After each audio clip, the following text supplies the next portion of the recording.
Salut les amis, nous sommes le lundi 3 novembre. Donc je suis toujours avec mon ami Serge, juste avant d'aller au procès. Donc je suis dans ces bâtiments, vous voyez là, tout est vide. Il a tout nettoyé et ça va être désaffecté. Donc c'est un désastre le plus total. On se sent dans un endroit abandonné. Donc Serge, à toi la parole. Donc voilà, c'est là où s'est passé les événements des enlèvements de mes vaches.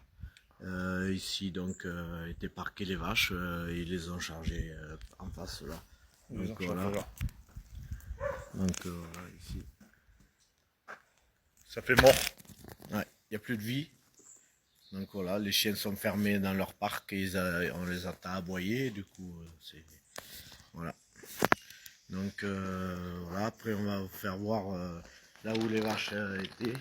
Là où elles mangent. Ouais. Donc là, c'est tout en pâturage. Ouais, on est ici. dans le Périgord vert. C'est vallonné comme la Haute-Loire. Beaucoup d'arbres, Voilà. de haies. Et après, on nous dit qu'on rase tout. Ben non, là, je constate que Oui, c'est la vraie vie, là. c'est ça. Et vu qu'il n'y a plus de vaches, la végétation reprend ses droits. Eh Donc, oui. La voilà. nature, elle a horreur du vide. Ouais. Donc, voilà. Et là, s'il n'y a plus de vaches, ben, ça sera la jungle. Donc après, à côté, aux portes de la ville de Thiviers, ça serait dommage qu'il n'y ait plus de vaches. Parce que si c'est la jungle, en cas d'incendie, ça serait grave pour la ville. Donc voilà quoi. Il y a Mais intérêt qu'il y ait le plus rapidement possible. t'as espoir quand même de remettre des vaches. Ah oui, j'ai déjà réservé une espèce de vache. Donc voilà, je suis allé à Cornon d'Auvergne dernièrement au sommet de l'élevage.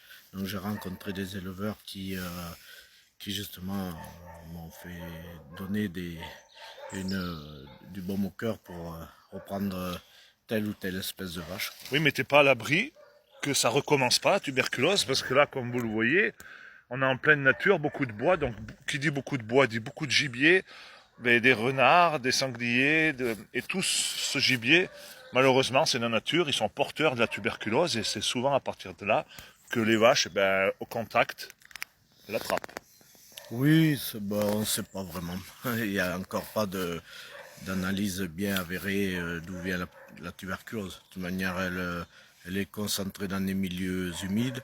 Et voilà. Et puis en ce qui concerne le gibier, il y a pas, ici il n'y a pas vraiment de sanglier. Il n'y a que du sanglier de passage, mais il y a Beaucoup de blaireaux. pas vraiment non plus. Il y a peut-être un couple, fait une famille, mais là je les ai pas vus. Donc le fameux terrier de blaireau qu'ils avaient retrouvé, il est vacant. Donc voilà. Et pourtant Ouais, ils mais ont pas. dans un terrier, la maladie il reste 20 ans. Ça reste très très longtemps. Ça je sais pas. Mais le problème, c'est que quand ils veulent chercher, ils Bon, trouvent, mais quand ils veulent pas chercher, ils trouvent pas. de toute manière, le terrier de blaireau, il est pas côtoyé par les vaches, puisqu'il est à 50 mètres, 50 mètres il est justement dans le taillis, là. Et donc, il est quand même relativement loin. Donc, les vaches ne peuvent pas le toucher. Voilà, donc on va partir à Périgueux, retrouver notre avocat à la gare et je vous tiendrai au courant de la suite des événements.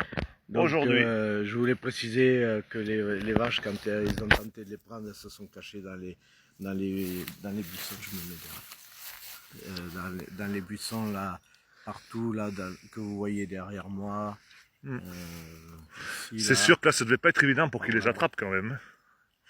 Par ici, là, voilà, là, derrière, là. Elles étaient chez elles. Ouais.